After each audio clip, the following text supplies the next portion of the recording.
প্রিয় বন্ধুরা, আমার চ্যানেলে স্বাগতম। আজকের রান্না খুবই বিশেষ। ইলিশ ভাত বা ইলিশ বিরিয়ানি বঙ্গের একটি বিশেষ খাবার। এই খাবারের স্বাদ ও গন্ধ যে কোনো ভোজন রসিকের মন কাড়বে। ইলিশ ভাত তৈরিতে ব্যবহৃত হয় তাজা ইলিশ মাছ, সুগন্ধি বাঁশকাঠি চাল এবং বিশেষ মশলার মিশ্রণ। এই ঐতিহ্যবাহী খাবারটি শুধুমাত্র স্বাদে নয়, পুষ্টিতেও সমৃদ্ধ। যারা মাছ ভালোবাসেন তাদের জন্য ইলিশ ভাত একটি অপ্রতিম অভিজ্ঞতা। তাই যারা এখনো এই রসনাবিলাসের স্বাদ গ্রহণ করেননি তাদেরকে অবশ্যই ইলিশ ভাত চেখে দেখার আমন্ত্রণ রইল।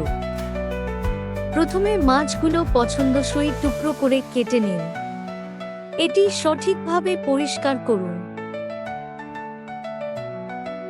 তারপর লবণ ও সরিষার তেল দিয়ে মাখিয়ে নিন। হলুদের গুঁড়ো ব্যবহার করবেন না।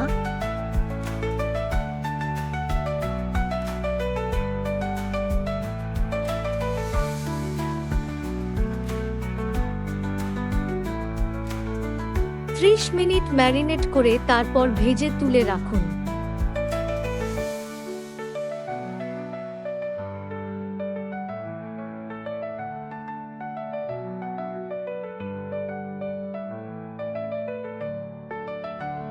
হলুদ গুঁড়ো 1 চা চামচ, 3 থেকে 4টি তেজপাতা, 3 থেকে 4টি শুকনো লাল মরিচ এবং 1 ইঞ্চি দারচিনির কাঠি 4 থেকে 5 টুকরো। 250 গ্রাম পেঁয়াজ ভাজুন এবং 1 কেজি বাঁশকাঠি চাল 80% রান্না করুন। একটি বড় হাঁড়িতে 150 মিলি ভাজা মাছের তেলে গোটা মশলা দিন।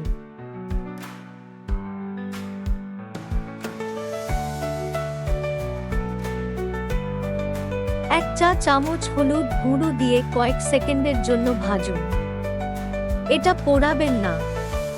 তাপ থেকে হাঁড়ি সরান এবং ধীরে ধীরে চাল যোগ করুন এবং ভালোভাবে মেশান যাতে চাল মশলার সাথে সম্পূর্ণ মিশে যায়।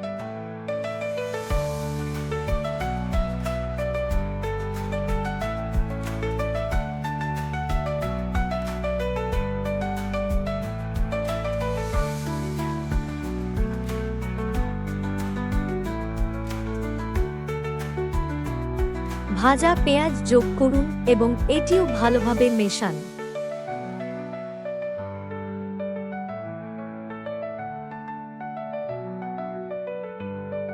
এবার ভাজা মাছ দিয়ে ভাত দিয়ে ঢেকে দিন।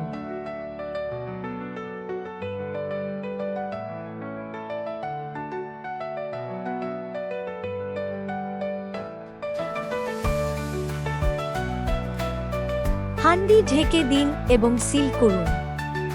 আমি এটি সিল করার জন্য মাস্কিং টেপ ব্যবহার করেছি। চুলায় একটি তাওয়া বালি দিয়ে রাখুন। আঁচ মাঝারি উচ্চ হতে হবে। 15 মিনিট দমে রাখুন। আঁচ কমিয়ে আরও 15 মিনিট দমে রাখুন। চুলা বন্ধ করুন এবং টেপটি সরানোর আগে বিরিয়ানিটিকে 20 মিনিটের জন্য রেখে দিন এবং আলতো করে পরিবেশন করুন।